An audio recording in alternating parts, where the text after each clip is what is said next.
नमस्कार दोस्तों, प्यारे बच्चों। आज कक्षा 10th की बुक है अपनी इतिहास। उस इतिहास में भारत और समकालीन विषय 2 में चैप्टर है भारत का राष्ट्रवाद। आज की वीडियो क्लास में हम बात करने वाले हैं भारत के राष्ट्रवाद के बारे में। हम भारत के राष्ट्रवाद की राष्ट्रवाद का उदय किस कारण से हुआ था, हमने पहले वाले वीडियो सेशन में ये बात कर ली थी। अब हम बात करने जा रहे हैं 1917 से बाद की। 1918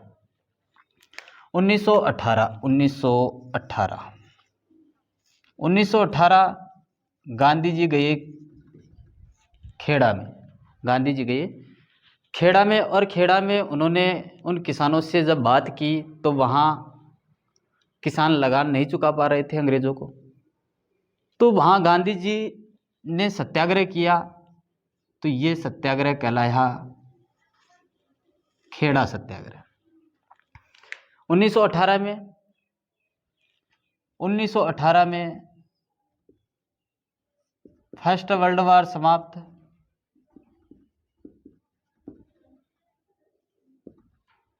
फर्स्ट वर्ल्ड वार समाप्त हो जाता है और जैसे ही समाप्त होता है, इस समय अकाल से जूझ रहा था। किसान दुखी थे, अकाल पड़ चुका था। तो अकाल पड़ने के कारण ये किसानों से अंग्रेज लगान वसूल कर रहे थे। किसानों से अंग्रेज लगान वसूल कर रहे थे। वो लगान देने में असमर्थ थे। लगान कहाँ से देंगे? अकाल पड़ गया, फसल खराब हो गई, इस कारण से वो लगान कहाँ से चुकाए? तो फसल इनकी खराब हो जाती है और इसी फसल खराब होने के कारण वो लगान नहीं दे पाते हैं। तो गांधी जी यहाँ 1918 में खेड़ा में आए और उन्होंने इन किसानों के साथ मिलकर एक किसान आंदोलन शुरू किया। उनका सत्याग्रह यानी कि एक सभा बुलाकर उनके खिलाफ, अंग्रेज़ों के खिलाफ इस लगान को बंद करने के लिए सत्याग्रह करते हैं 1918 में।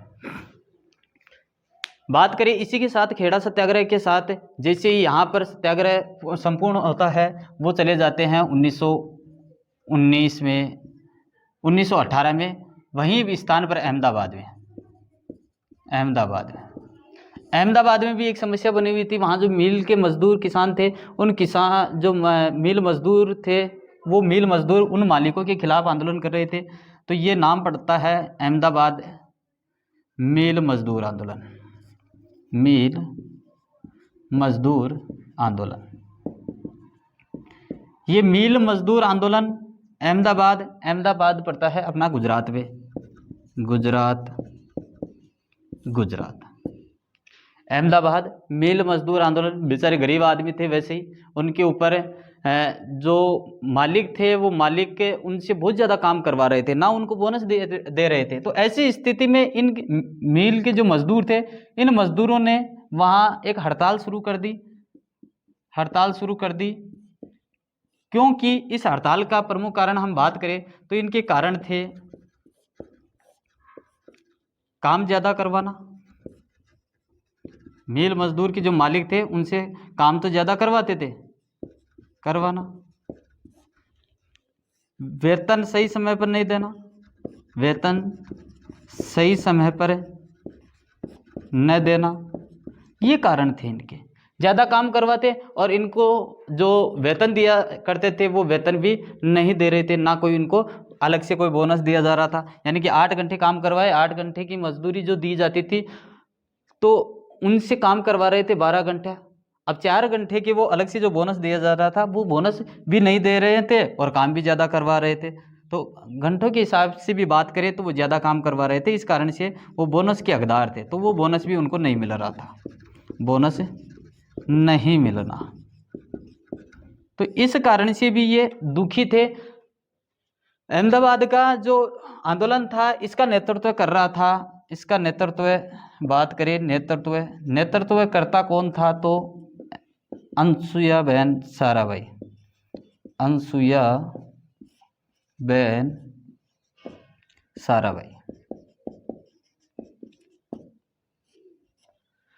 अनुसुईयाबेन साराभाई का साथ दे रहे थे दूसरे नेतृत्व करना Mahatma Gandhi.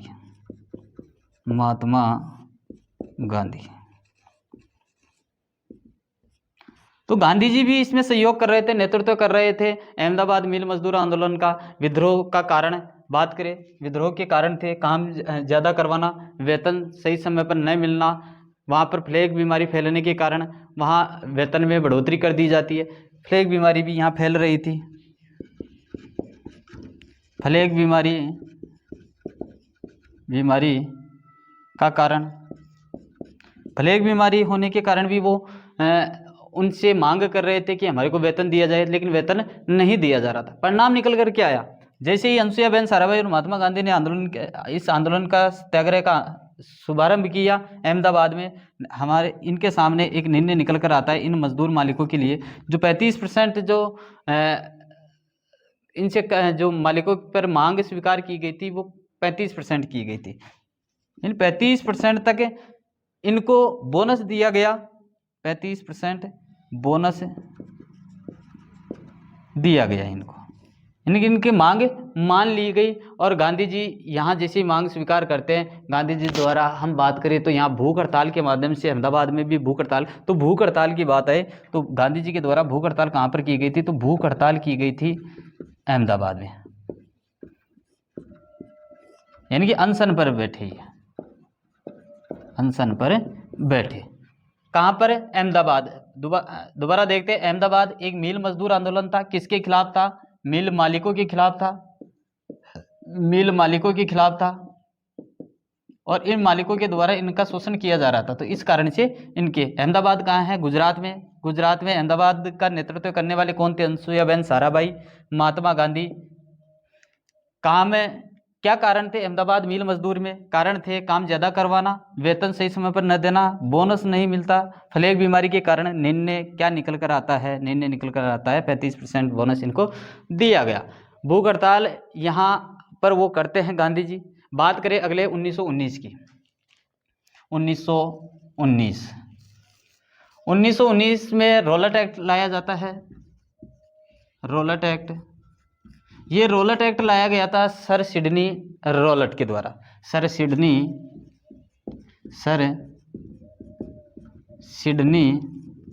Rowlatt, sir Sydney Rowlatt के द्वारा ये रॉलेट एक्ट लाया जाता है, पारित करवाया जाता है। Imperial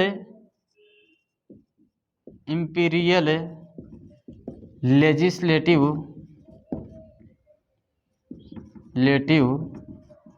council.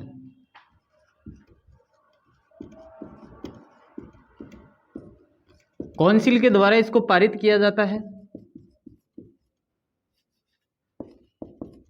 पारित किया जाता है। अब इसका विरोध भारतीयों ने क्यों किया? प्रमुख कारण बात करें, इसमें कुछ कमियां थी। कमियां क्या थी?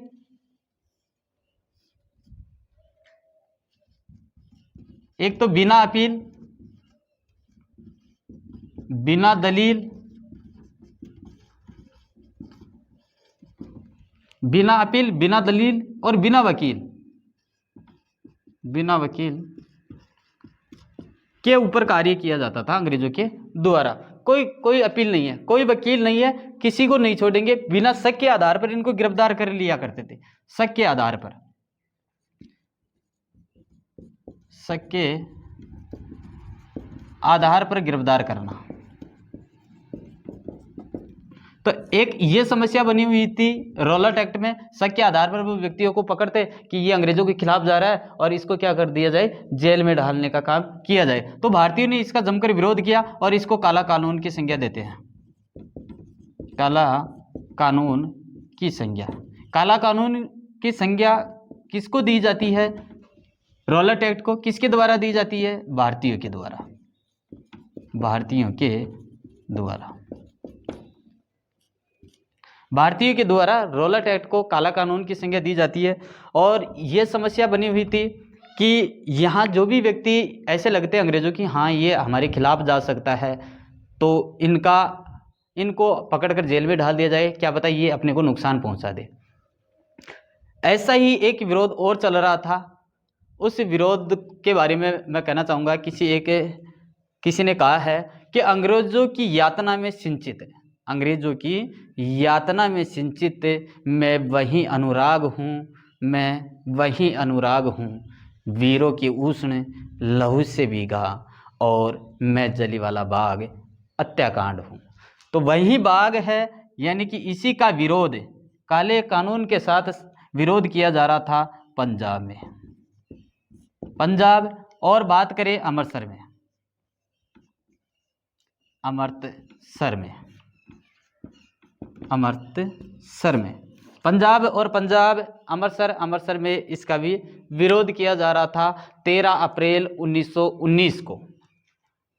13 अप्रैल 1919 की ये घटना थी।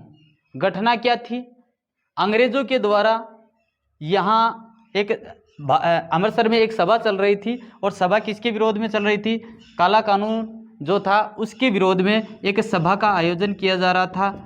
सभा का आयोजन वो अपना मंच देख रहे थे, और मंच देखा लोगों ने, भारतीयों ने देखा कि ये यहाँ उचित है, क्योंकि इसी समय एक वैसाखी का त्यौहार चलता था। वैसाखी का त्यौहार, उस वैसाखी के त्यौहार पर अनेक लोग इकट्ठे हुए और इन्होंने देखा कि हाँ, ये बात करने का मंच भी है, चलो बात करते हैं यहाँ इस काले कानून पर क्या करना है और क्या नहीं करना। तो वैसाखी का जो त्यौहार था उसमें एक सभा चल रही थी, और उस सभा में पहुंच जाता है जनरल डायर। कौन पहुंच जाता है? General Dyer. जनरल डायर अंग्रेज अधिकारी था, और जनरल डायर वहां पर पहुंचकर वहां उनके ऊपर मार्शल लॉ लागू कर देता है। मार्शल लॉ, इस लॉ का मतलब होता है सैनिक शासन। सैनिक शासन,